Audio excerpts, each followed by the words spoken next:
My 2.5-year-old nephew, who lives in a large American city, has taken to asking his mom to tell a certain made-up story in recent weeks.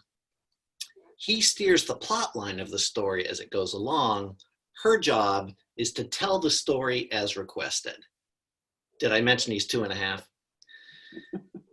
The story features 3 bears: James, Jamie, and Jerome. Jamie is the girl bear. James, Jamie, and Jerome want to go out to the park to climb on the playground equipment, but they can't because the virus is there. Lately, my nephew has added a policeman into the story. The policeman tells the 3 bears that they're not allowed to play on the playground equipment because the virus is there. Then, partway through the telling of the story, my nephew often directs that the narrative be changed so that now the policeman says they can play on the equipment because the virus is gone. That's the story. I've been thinking about James, Jamie, and Jerome ever since I heard about their predicament. How does this narrative function for my nephew? What does it accomplish? Well, the first version, where they can't play on the playground, organizes his experiences, his current living experiences, into an understandable cause and effect. The policeman takes on the voice of benign authority. In the story, he makes the no climbing rule to keep people safe from the virus. Needless to say, this is a white middle-class family. So there's some design, some acceptable reason behind the loss that my nephew is experiencing as he walks around his neighborhood looking at the playgrounds that authorities have sealed off. The second version participates in what Freud would have called wish fulfillment. Now, suddenly, my nephew's loss is reversed. James, Jamie, and Jerome can play on the playground equipment. Why? Because the virus is gone.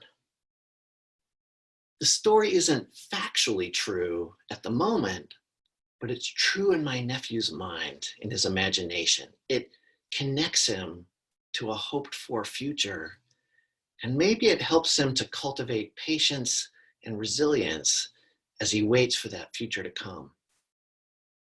When my brother was describing this story to me, he said that my nephew asked for it again and again, because kids use stories to make sense of things. So do adults, I said. They're just more sophisticated stories. Which got me wondering, what are the stories we tell ourselves? And what are the stories we say we tell ourselves? And what do we do with the contradictions? How do our stories function? How do they form us? What do they destroy? And what do they provide? Today, as I've mentioned, is often referred to as Good Shepherd Sunday, because the readings focus on a common story which says that Jesus is like a shepherd and we are like his sheep. Actually, in John's gospel, the metaphor gets mixed up. First, Jesus seems to be the good shepherd who calls his sheep out to pasture, and then he's the gate through which the sheep pass on their way to pasture. But in any case, he's not the thief or bandit who comes to steal the sheep or lead them astray. Fine and well. I imagine this was meaningful language to an audience trying to subsist in a first century Middle Eastern agrarian economy. But I got to admit that I have a hard time plugging into it emotionally. Maybe this is not true for you, but the whole sheep thing doesn't really do that much for me. I don't really know that much about sheep. I don't really feel like a sheep. Mostly when I think of sheep, I think of these woolly boulders that park themselves on the roads traversing the moor in Devon, England, when it gets chilly, I believe because they enjoy the sun's heat radiating back off of the pavement. It's a childhood memory. It could be inaccurate. I don't recall seeing a shepherd anywhere in sight, though, ever. The sheep were just wandering around the moor by themselves, sprouting from the roads like enormous hairy toadstools, bleeding at oncoming traffic. They seemed pretty contented, really. That's what my mind does with sheep and shepherd, which is to say, nothing particularly compelling. But I'll tell you what story I do keep coming back to. It's a story about a person who was so holy, so full of God, that we call him God's son in a special way that isn't like the way the rest of us are God's children. Son with a capital S.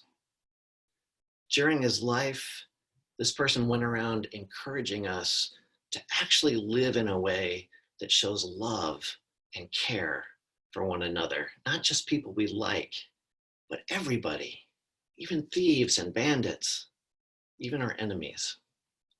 In fact, he started a movement to change society to more fully live by this love.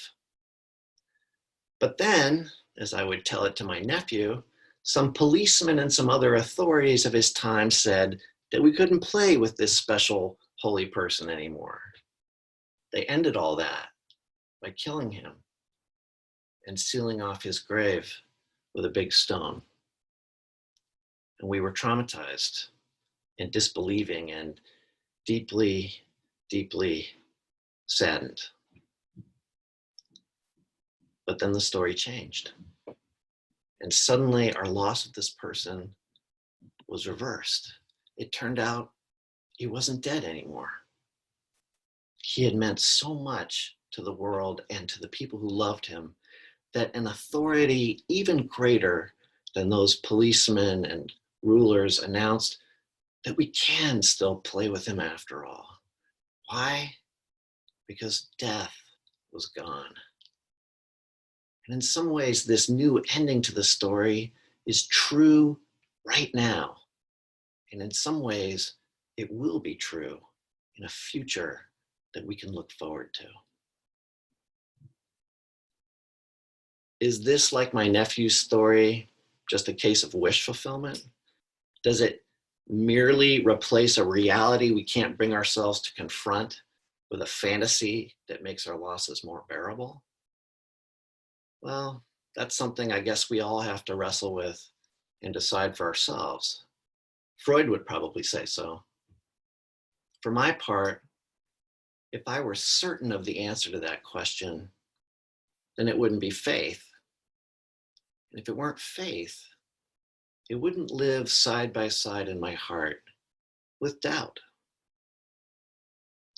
I can't claim to be very good at living according to what the story announces.